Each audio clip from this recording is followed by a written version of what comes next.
She is a lifelong resident of Norco, Louisiana, and she's been outspoken and active about community involvement in environmental issues all that time. And she, in 1992, was one of the founders and is chair of an environmental grassroots organization called Concerned Citizens of Norco. And she serves as community outreach consultant for the Deep South Center for Environmental Justice, Communities for a Better Environment program.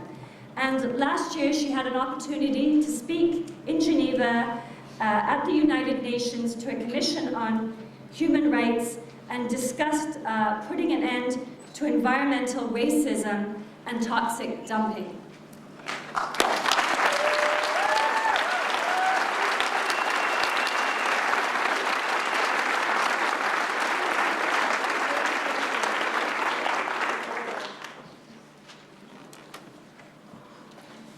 Good evening, everyone. Just want to share the words of an old Negro spiritual with you. It's on my heart, and I guess you're the one I should probably share it with. Just a few lines. You've got to move. You've got to move. But when the Lord gets ready, you got to move. You may be rich, you may be poor, you may be black, you may be white, but when the Lord gets ready, you've got to move.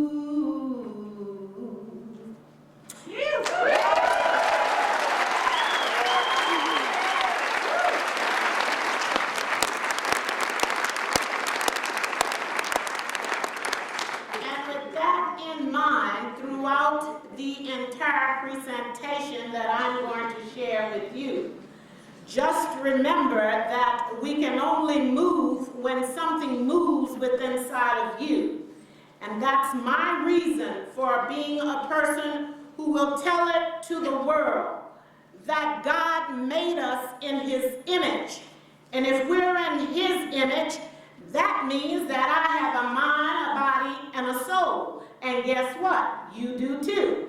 I don't know where it came from that people are different, or people are just a nobody according to their economical status, I call it, or those who are ego tripping for the greed of money and power. I'm going to introduce myself to you again as a resident of the old Diamond Plantation, and that is in Norco, Louisiana. And we have some reasons for struggles. The reasons for our struggles, I would like to give them to you. To stand up for life and longevity. To protect the land where we live, work, and play. To stop industrial facilities from putting poison and toxic chemicals into the air. To stop industry from invading and inflicting international distress on residents. To stop industry from lowering our property to nothing. To stop them from causing unwanted health problems such as headaches, asthma, sinus, heart trouble, cancer, rashes, and I could go on and on. Let me remind you, muscle deterioration, bone deterioration, and on and on. To stop industry from building in predominantly poor and minority neighborhoods. And when I say poor and minority neighborhoods, I always cry to industry and say, now remember, there's a difference between what you call poor and my identification of poor. For many times, industry and others may identify poor as people without money. Well, I want to tell you, in my hometown and in many across this nation as I have traveled, that poor does not mean the lack of money. If there ever was a group of people who can use what they have to be rich, to be happy, I remember as a child, I thought we had plenty money. You see, my ancestors were farmers. My ancestors always had a lot of food. We always had a lot of clothing. I didn't know the clothing were being made out of the sacks that the products came in that the farmer produced. I call that smart. I call that rich. I call that intelligent. I call that creative. Then I studied in history a little further back in some of the books. All books are not so right with what they put in them because textbooks can be biased. I have always said to many, read beyond the textbook, because the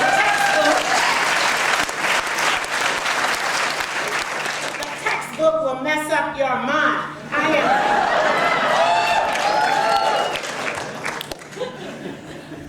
I didn't tell you, as an ex-teacher in the public school system for 28.5 years, the walls were closing in on me. I just got tired and sick and tired of looking at pictures in a textbook that had a picture and didn't tell the true story. I don't know if you've ever experienced that idea. I'm older than you. In one of the history textbooks in Louisiana, it showed me somebody that was a Negro who was lynched and hanging from a tree. But the story just said Negroes were lynched for committing crime. And I said, something is wrong. Where's the rest of the story?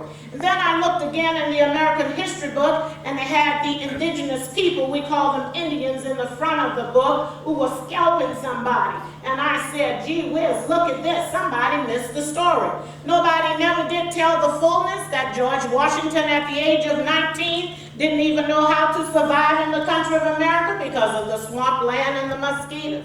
Had not it been for the indigenous people who showed them everything they knew how to survive. I call that smart. The history book left it out. Smart people. They did not pick up the tomahawk, I guess, from my reading in Variety until they were taught how to do this by those who were poor because they didn't think and they didn't reason. See, that's my definition. If you can't think, you can't reason, and you can't do what's best for all people, then you are poor.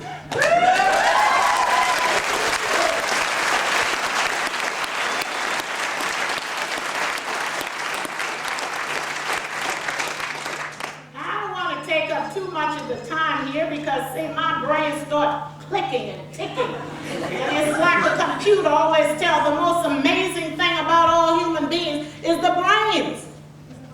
You take the top layer of skin of all of us, and we don't know who's who. Why do we waste so much time in this good country, in this good world, fighting over the color of skin, fighting over things that we don't need to fight over, fighting over the industrial pollution, fighting over the toxic dumping, fighting over the health records that's going sky high with not being able to find out the reason for diseases because somebody is afraid to put the blame where it really is. I'm getting to my story and why I got into this. Why? It's amazing. I tell you, I guess I can't apologize now because it's like something just goes on. And when it goes on, it just starts. Well, I call that smart, and I didn't even know.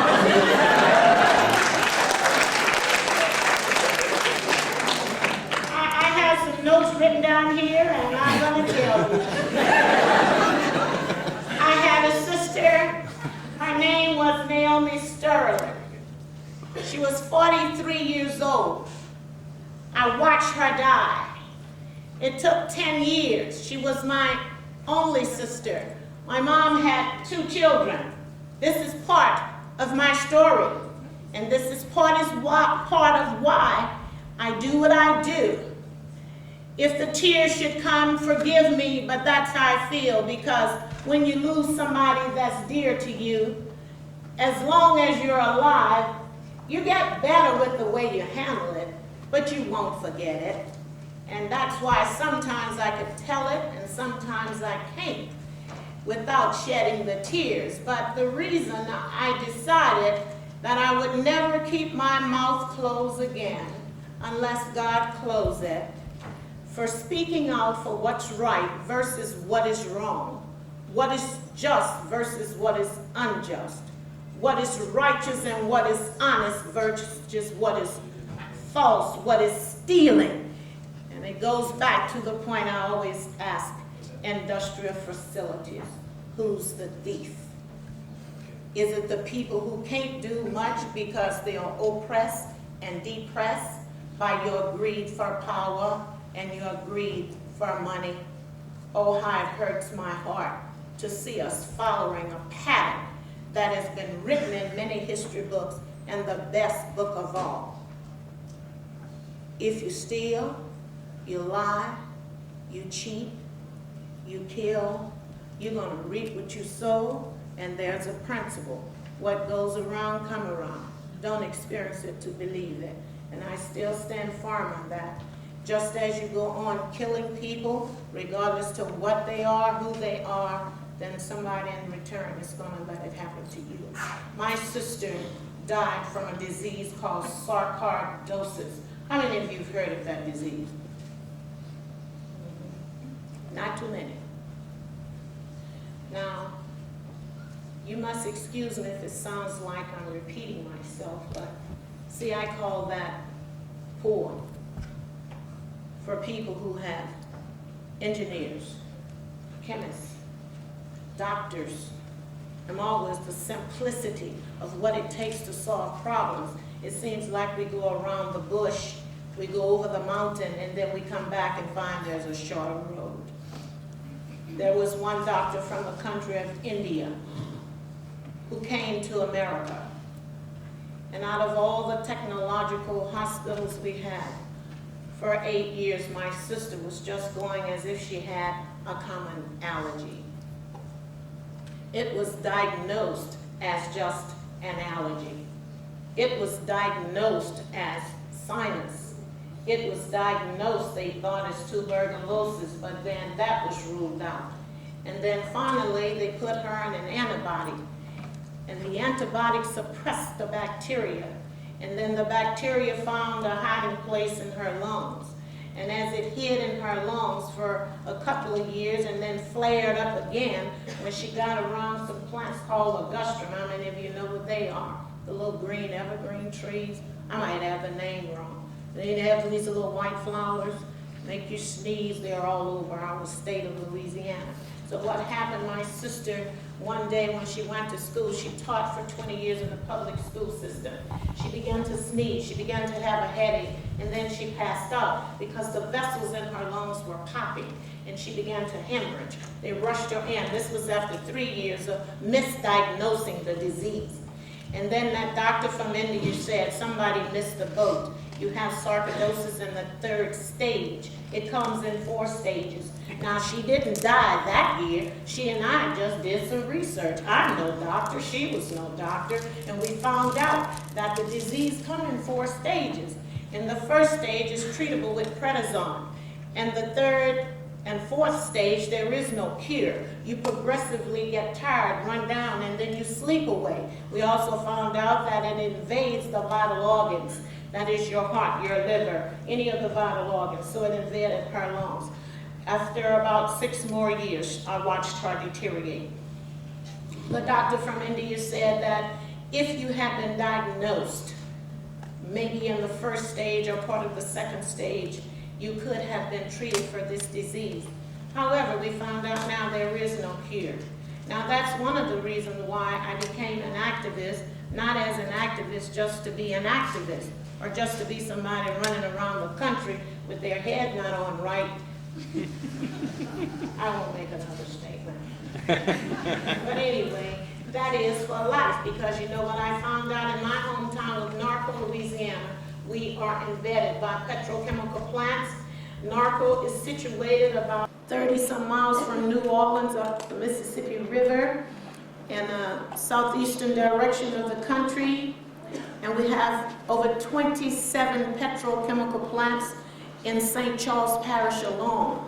That area geographically is divided into parishes. And the reason it's in parishes, because of that good old history, French heritage, that's okay. But sometimes if it's hurting, it's time to change. And I'm all about change. That's another reason why I said that if there ever was a time we need to wake up as human beings, we need to wake up now. So a generation like you people won't have to experience some of the things I have experienced that causes destruction, that causes death, not just for narco, but also for every state in the United States, in every country in the world. I found out that it's a pattern. I've also found out that it's a pattern with industrial dumping, industrial facilities, with the destruction of the natural resources. My cry to the Sierra Club when they came to our town for aid, as we stood there looking for help from whosoever will, let them come, because the Almighty God had already implanted within us that He had not given us a spirit of fear, but of power, might, and a sound mind, with love and compassion for all people. So you see, we forgot who we were. I don't care who I am as far as color of skin. Let me give you, Louisiana is perhaps a French heritage town, so we got a mixture of everything. At one time it was Spanish, from Spanish to French, from French to Spanish, then to German, so we got the German coast. We have the French area. We have, well, everybody know about O'Reilly and Carondelet. Some of these people, if not, it's in that history book. You read it. And so we flip-flop with the names. And when we did that, we found out some things that, gee whiz, we need to change some of these things. And especially if we look at the law, our law needs to change because the old Napoleonic laws is not helping us now. I mean, in Louisiana, sometimes I don't want to say I'm from there. Everybody knows Louisiana to you. I like when they ask me if I would speak on achieving justice for your community. It's not easy. As a matter of fact, you come face to face with death. But in order to stand up for justice, I don't care who you are. In order for any human being to stand up for something that's worth standing for, you've got to know who you are. And I'm just here to give you some good news. You are wonderfully made. How do I know that? I read it in some books. One book said this will cause depression, that will cause, then I read another book, a history book that's as old as time itself. It's called The Good Book. And I tell you, I found some things in that book that made me shout, made me stand in front of you. My little nervousness just went away. I said, God, I'm not good at reading from these papers, but if you give it to me because you're the one who has all the wisdom in the world, I want to share something with these people to let them know that when you leave out of here, you shouldn't be the same. And the reason you shouldn't be the same, because maybe if I can give you one little nugget that didn't come exactly from me, but comes from who I'm connected to, then to let you know that, wow, when you got a mind, body, a soul, and a spirit, you got something that nobody else has. See, the rabbit can't say I'm going to have rabbits this year because the trees are plentiful. Or somebody got a lot of corn over there. And then the next year say, well, the weather's going to be bad, I won't have rabbits. And they move by instinct. But look at human beings. We can plan. We can think out things. We can put things on paper. We can study. We can find solutions to problems.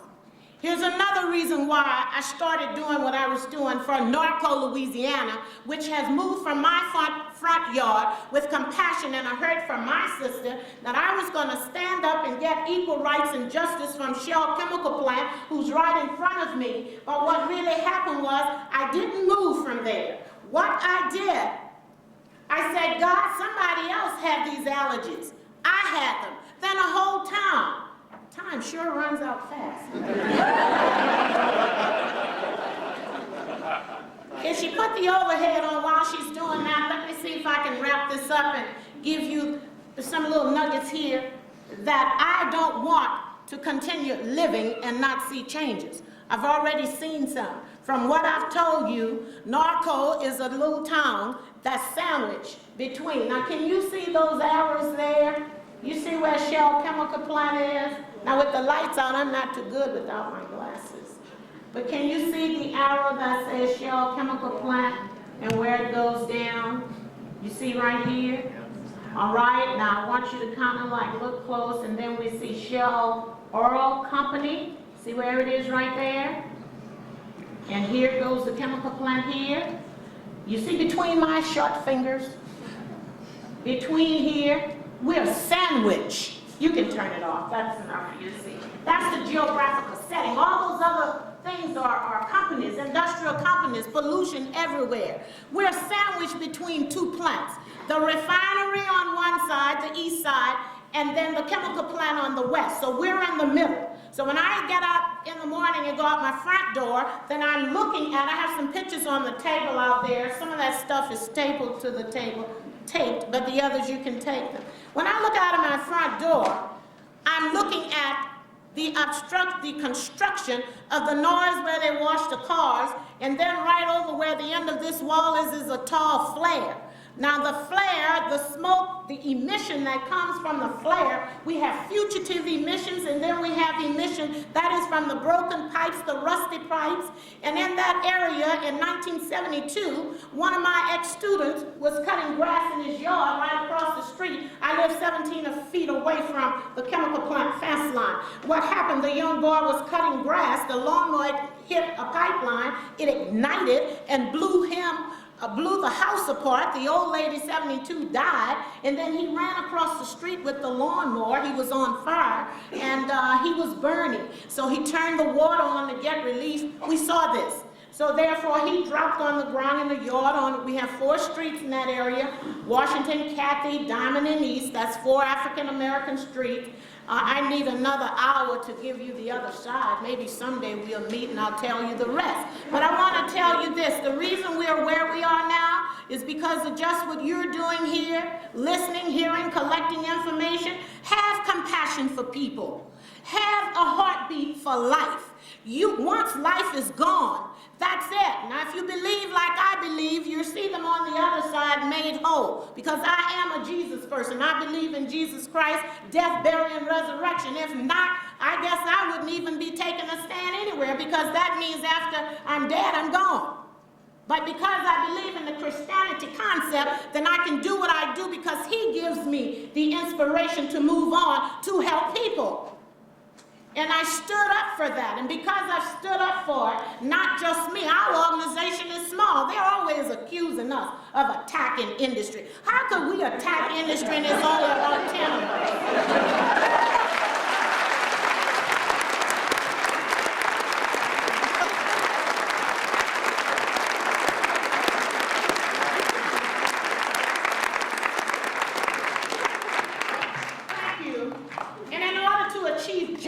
For your community, for your town, for your country, and for the world, and for me and for you, because I love you. Just remember this. In order to achieve the justice, we got to know who we are. We got to stand for what is right, because in the end, righteousness exalts a nation.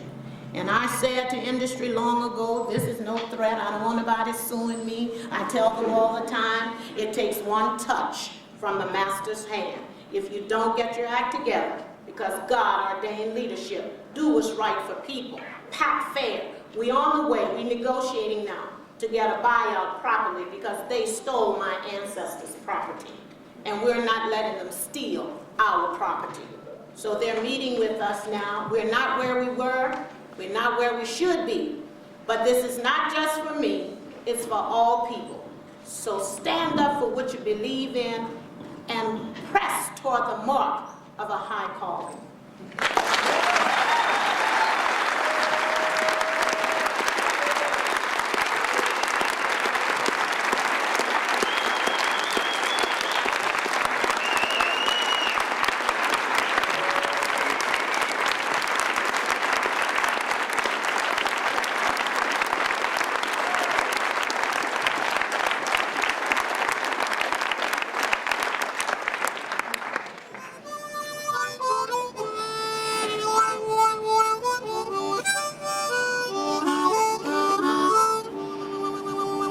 Cops are watching us.